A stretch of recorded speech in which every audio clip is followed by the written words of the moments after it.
Welcome to Body Matters podcast, where we bring to you raw and inspiring content on all things to do with body positivity and eating disorder recovery.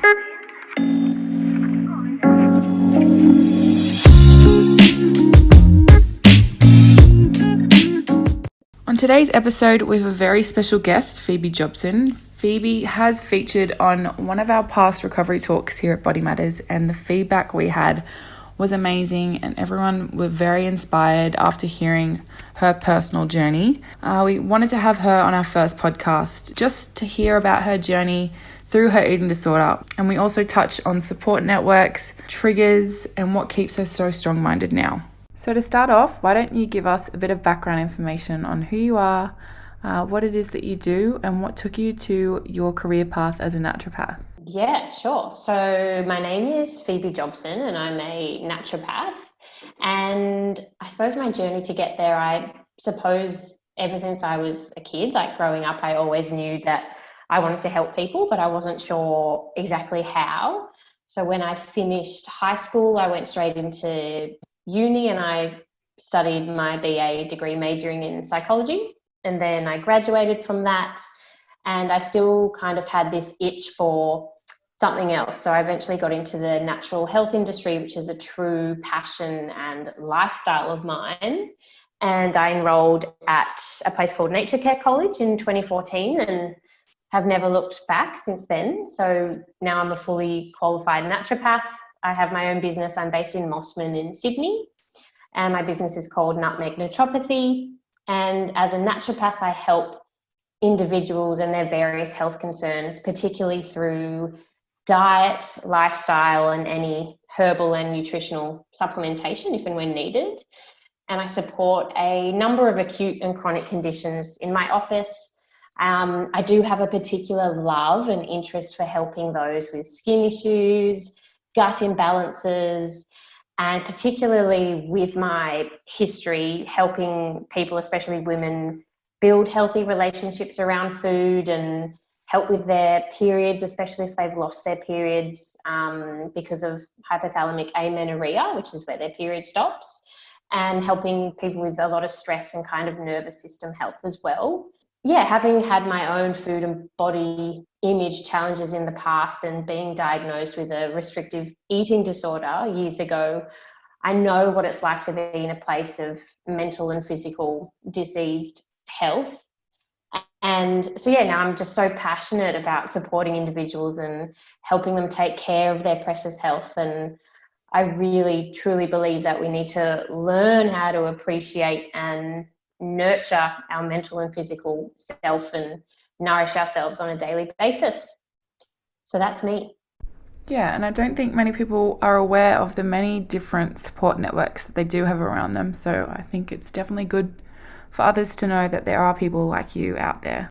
From our last recovery talk that you did with us here at Body Matters, you touched on when you were first diagnosed with an eating disorder back in 2015, and that you started to see eating disorder signs and symptoms when you were only at the age of 7 or 8, so you were quite young. So I was wondering what yourself and your parents and those around you started to notice when you were at this age that led them to think that you were possibly developing an eating disorder.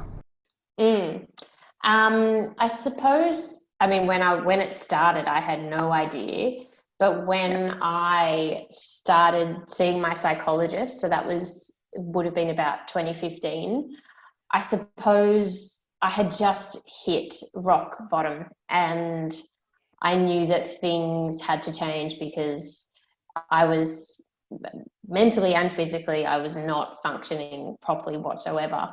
And it was affecting everything. It was affecting everything in my life. And I had an array of symptoms and it was affecting my relationships. So I suppose I hit a point of feeling like I was at rock bottom and that I knew something had to change. So then, yeah, I booked myself in to see a psychologist, and that was the beginning of my recovery journey.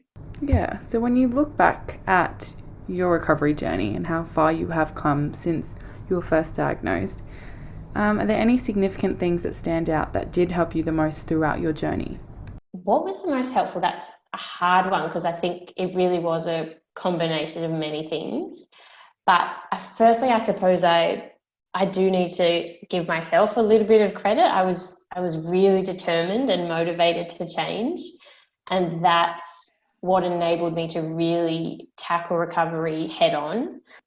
I think I'm just generally a motivated, determined individual anyway. So I don't know why I was, but it's because I hit rock bottom and I could see my, like, Phoebe, not my eating disorder. I could see, just Phoebe could see that I wasn't actually myself and I was struggling so much. So yeah, I was ready to put a stop to that eating disorder voice in my head once and for all. And I wanted to get out of that really dark space that I was in. And I knew that I couldn't just half do recovery. Like, I knew it didn't work that way. So yeah, my recovery journey was full of ups and downs and sideways turns. But yeah, I think a part of what was so helpful was that I was really ready and motivated to change. I also had, and I still do, the best support network of my really close friends who kind of understood what was going on, and obviously my family. And that was vital for my recovery. You know, they all supported me in their own beautiful ways. My psychologist, obviously, was a huge one. I couldn't have done it without her. And right from the beginning, you know, my initial consultation with her, we just worked really well straight away. We hit it off right away, and that was key. I remember someone saying, you know, if you don't quite mesh with your psychologist, it's okay to find someone until you really do work well together. But straight away, my psychologist was just perfect for me. And also, one of the most helpful things, and my psychologist and I worked on stacks of different strategies, but one of the most helpful things was learning through my sessions with her, and then becoming to know that my eating disorder thoughts were in fact not true, and they weren't reality, and that they weren't serving me. That was an absolute revelation, because I'd listened to that voice in my head since I was 8-9 years old. So yeah, knowing that that voice in my head was actually not my friend, and she never actually was, and that I actually had the power to choose recovery over her every single day. That was probably one of my most helpful strategies. Would you say that that was sort of a turning point when you started to realize that you were currently on the process of recovering from your eating disorder? I wouldn't say that was necessarily a huge turning point, but that was one of the biggest ones that I found so helpful, I suppose. It was all very helpful. Lots of different strategies I learned, but that was a big one that kind of sticks out. Yeah, so when you brought up the importance of support networks, I know it is extremely hard for individuals suffering from an eating disorder to even address it themselves, let alone bring it up with those around them. So I was wondering if you had any advice to those currently suffering on how it could be that little bit easier, and what your approach was when you first started to bring it up with your friends and family. I suppose my family knew right from the beginning, really. Yeah. So I lived with my mum and dad and my two brothers.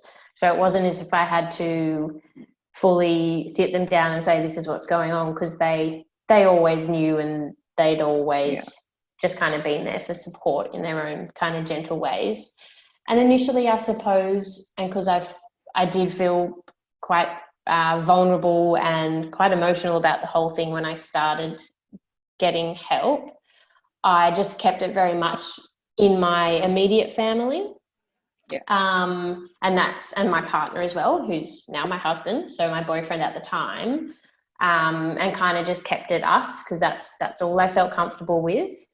And then gradually over time, because I felt stronger and I wasn't ashamed of what's going on, over time I would tell the odd close friend or extended member of the family.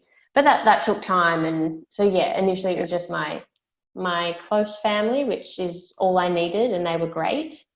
And there were definitely people that I consciously didn't tell because they were potentially triggering for me, or so there are definitely certain people that I knew may have triggered me, and I kind of just kept them at arm's length during recovery. But yeah, it's whoever you feel comfortable telling and they're supportive, that's who I'd talk to. And it's okay not to tell people as well. It's, you know, it's your health, and you can tell or not tell. who you want. So, just regarding that, I was actually going to quickly touch on triggers and if there are any triggers that you have in your day to day life now as a recovered individual, as I know that there are many triggers surrounding many individuals that are suffering from an eating disorder. But now that you are recovered, I was wondering if there are any and how you do overcome them now. Yeah, there are definitely still foods or events or emotional things that can trigger me and that do make me anxious at times. Yeah, my eating disorder can definitely start creeping back in. COVID actually was a big one. The midst of lockdown in Sydney, my eating disorder voice definitely tried to kind of kick back in. But yeah, I suppose each time she does try to creep back in, I'm continually just working on challenging myself and consciously choosing recovery over her every single time. And there are times where it might take more energy or willpower to really consciously choose recovery over her. But I've learned that for me, life is about true love and laughter and relationships and experiences and passion and sunshine and all the good stuff. And I had lost so much of that during the midst of my eating disorder. So I always remind myself of this. And I know that a world that revolves around my weight is no world for me anymore. So I always just keep that front of mind and always check in with my values. And yeah, and I suppose, how do I deal with my triggers? Choosing recovery over that voice in my head can depend on the situation. And I draw on a lot of different tactics that my psychologist and I worked on together. So it might be simply listening to my body and getting out of my head in the moment. I might be doing what the opposite of what my eating disorder is telling me to do. It might be choosing a values-based decision, ordered one. So recently it was my granddad's birthday. That's a values-based event. I'm very close with my family. And so eating cake for my granddad's birthday and eating dessert, that's just a quick check-in with myself, values-based decision. And if that eating disorder voice is trying to kick in, I just always turn back to my values and choosing recovery over her. And I suppose there are times that I know, like big times of change, beginnings and endings, any big life events, periods of uncertainty like COVID or feeling a little bit lost. I know those things are all potential triggers to kind of kick back that eating disorder. So during those periods, if ever I'm approaching something that I know is a big change, we're soon moving house, for example, I know that I just need to be extra aware and vigilant with my self-care and my balance with my food and exercise and challenges and things like that. Another question I did want to ask you was, what are some things that keep you well right now? Many things, and I suppose being well, I think we need to be mentally and physically well. We can't just work on our mental health or just our physical health. We need to do them both. So now what keeps me well is a balance of all things: food, exercise, rest, work, enjoyment, sunshine, connections, holidays, a balance of everything. And particularly, obviously, with food and exercise, that's a big one that I need to always be on top of, keeping a balance. And I very much live by the motto, all in moderation, with food and exercise. And particularly with food, which is something that my psychologist and I worked on, was my having a motto of volume, variety, and regularity when it came to eating. So volume, making sure I'm eating enough every single day to fuel myself, having a variety of food. So I'm not just having the exact same meals and snacks every single day, because we need a variety of everything. And regularity, so eating regularly every single day. And with exercise, my rest days are really important. So having rest days every week. So no major exercise. It might be a little stroll or a swim in the ocean come summer, but My rest days were vital in my recovery. So they're something that I've continued to do and I always will.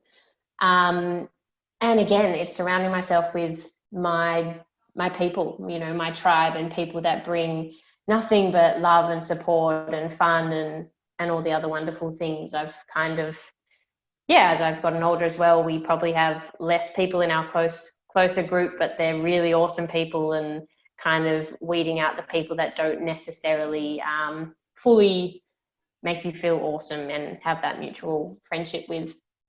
And keeping me well, I think I'm lucky that I've got my background of studies as well, so much naturopathy and nutritional studies, especially what I've learnt about nutrition and lifestyle factors and other holistic principles, and how they have the power to help our bodies and minds thrive. I honestly couldn't go back to what I was doing when I was in the midst of my eating disorder, because I know so much about nutrition and health that I actually couldn't go back to what I was doing and how I was depriving myself and punishing myself. So yeah, that I feel lucky that I have that knowledge as well. But balance, that's what keeps me well. I guess having the background information you do have now, that you are a naturopath and that you are helping others in similar situations, you understand how important looking after your body is, and how you can use the information that you have now to help people in similar situations is amazing. When did you realize that you were recovered? Were there any significant moments or situations that did stand out to you as well? Yeah, so I saw my psychologist for just over 2 years, and I started seeing her every week for a long time. I'd see her every week, and then eventually it dropped to fortnightly sessions. And then the last however many were spaced out. It might have been monthly or every couple of months. And when we reached my last session, my psychologist and I both felt that I was recovering. The big thing was that I wasn't in danger of relapsing and kind of going backwards. And it was mutual. We both really felt I was stable, and we were both really happy with where I was at. I had completed all my food and exercise challenges set out by my solid psychologist. You know, there wasn't anything left that we hadn't addressed in my recovery. And I had plateaued at my stable, natural weight. For me, my period was very regular and had been for over a year. So we knew that there wasn't really much left to work on. And I think one of the most significant things that really stood out to me and signaled that I was recovered was how insignificant weighing myself had become. So as part of my psychology sessions, I was always weighed every time I went in to see my psych. And the last however many sessions, I honestly didn't feel anything when I would jump on the scales, and that was huge. You know, my whole life I'd weighed myself multiple times a day, and it literally determined everything. And it took a long time to get there. You know, at the beginning of my journey, I could never imagine that happening. But yeah, by the end of those psychology sessions, that number on the scales finally didn't mean much to me whatsoever. You know, I'd jump on the scales, I'd think, cool, I'm X weight, and we'd carry on. And I wouldn't go home thinking about it. I wouldn't ruminate on it. It wouldn't affect, you know, my consequent food or exercise. And yeah, I've come to realize that the scales serve me absolutely no purpose. I will never have them at my home or in my office. And that bloody little number on the scales actually reflects nothing of my true mental and physical health. So that was a big thing in my recovery. I think a lot of people are going to be able to relate to that as well, because that number does have a huge impact on many people's lives and their worth as well. So I think them even hearing that is a possible feeling or thought to have at the end of their recovery, it would definitely be inspiring for them. Yeah, it was big. Yeah, so are there any concerns that you have now that you are recovered that you think might affect your day-to-day activities or life? Since recovery, I wouldn't say I'm super concerned about anything from the past impacting my day-to-day life. You know, I'm definitely a very different person now. I'm just Phoebe and all the goodness that comes with it just being Phoebe, and I'm not Phoebe and her eating disorder anymore. Um, and yeah, don't get me wrong, as we said before, those thoughts definitely do pop up from time to time. And sometimes that eating disorder voice is stronger than others. You know, she can rear her ugly head whenever she gets a chance. But I now very much, I know how to recognize her. I know when it's her talking and not me. And I know what to do to keep her behind the curtains and not center stage, which is where she was for the majority of my life. But I suppose it's not a concern, but a big life change and a change to my body that I haven't yet experienced is, hopefully one day soon, is pregnancy. And I think that could be the one thing at the moment with my history of my eating disorder that could bring on that eating disorder voice, perhaps. I don't know. I haven't gone through it yet. And yeah, I'm not concerned about it, but I'm aware of it. And, you know, if all goes well, hopefully I can fall pregnant one day, and I will go into pregnancy being extra vigilant with my self-care and all the different strategies with my psychologist that I've worked on. And, you know, we'll be strong on keeping that balance that I was talking about with food and exercise, etc.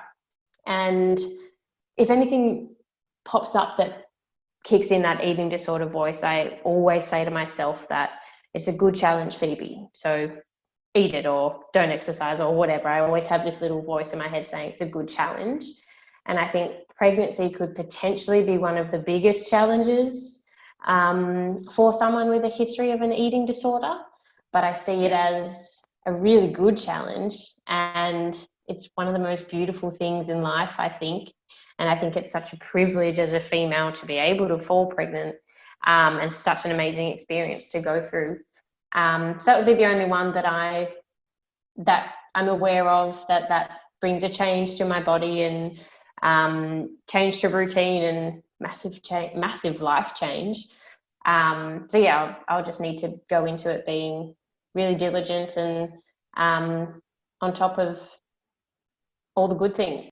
I think just hearing how motivated and inspirational your journey has been, I think many are going to be able to look back on this and see that there is a light at the end of the tunnel, and that recovery is definitely possible.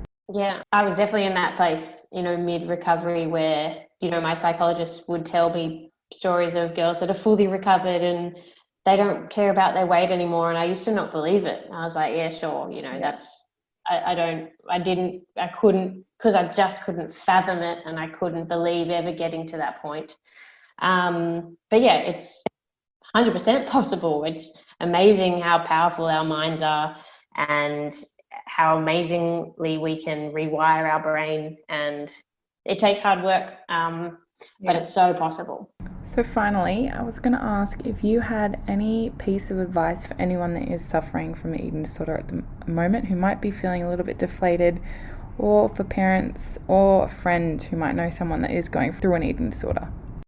Yeah, definitely. My advice to anyone who's in the middle of their recovery journey or just starting or even thinking about it is, firstly, know that you're not alone. There are so many professional healthcare workers like BodyMatters out there that truly understand what you're going through and can support you. I said it before, but surrounding yourself with your most beautiful and supportive people. And as I said before, if you know that there are people that can trigger you or you don't feel great about them, it's okay to keep them at arm's length for now. Similarly as well with social media is a big one. If there's, you know, whether it's Instagram accounts, whatever, I mean, Instagram's a big one because it's all images, but kind of doing a bit of a cleanse of your feed, and getting rid of anything that makes you feel bad about yourself or you find yourself comparing to, you know, do a big cleanse. And there's heaps of body positive and body neutral Instagram accounts that are really nice to follow as well. And secondly, my main piece of advice is just don't stop.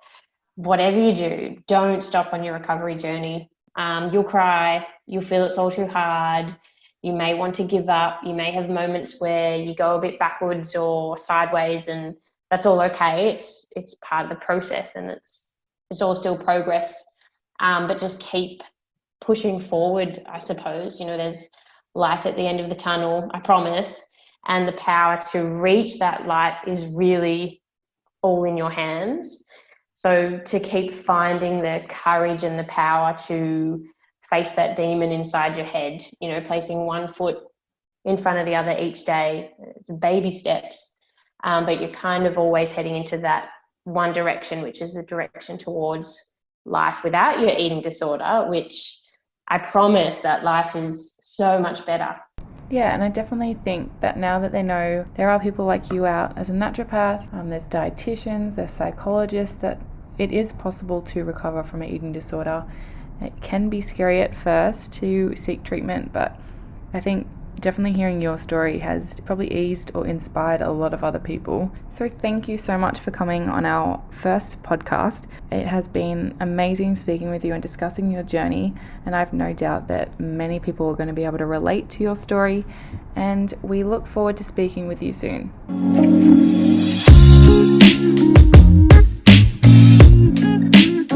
So thank you all for tuning in to the Understanding Body Matters first podcast. We were very excited to have Phoebe on board, and we can't wait to share our next episode with you, which will be surviving Christmas and the eating pressures around Christmas with our director and psychologist at Body Matters. So stay tuned for Tuesday in 2 weeks' time. And if you have any questions that you would like addressed in this episode, please email podcast@bodymatters.com.au and we will do our best to include them in our podcast. We can't wait to speak with you in 2 weeks' time.